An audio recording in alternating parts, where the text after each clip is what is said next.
నేను చెప్పినట్టే పవన్ కళ్యాణ్ చేశాడు.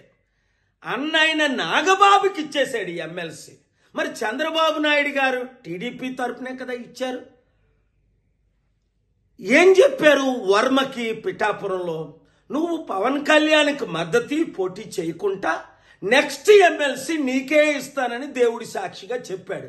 ఆ వర్మేమో అమరావతిలో, విజయవాడలో పవన్ కళ్యాణ్ చుట్టూ, చంద్రబాబు చుట్టూ తిరుగుతున్నాడు.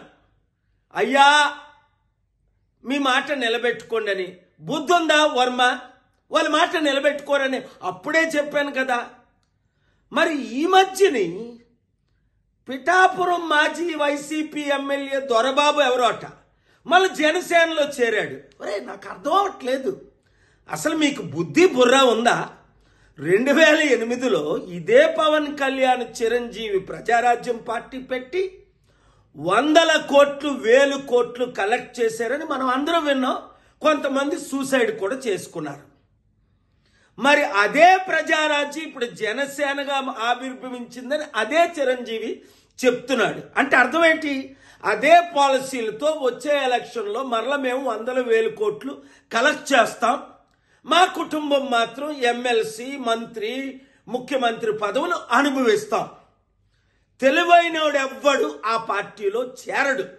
మూర్ఖులు, గుడ్డోలు, బుర్రలేనోళ్ళు మాత్రమే చేరుతారు అందులో. ఇంకా జనసేన కానీ టీడీపీ కానీ మన లైఫ్లో గెలుస్తుందా? 9 నెలలకే చాప్టర్ క్లోజ్. మొత్తం అంతా అవినీతి, అన్ని ఫెయిల్ అయిపోయారు అని స్పష్టంగా కనబడుతుంది కదా. వచ్చేది కేవలం ప్రజాశాంతి పార్టీయే, బడుగు బలహీన వర్గాల పార్టీయే.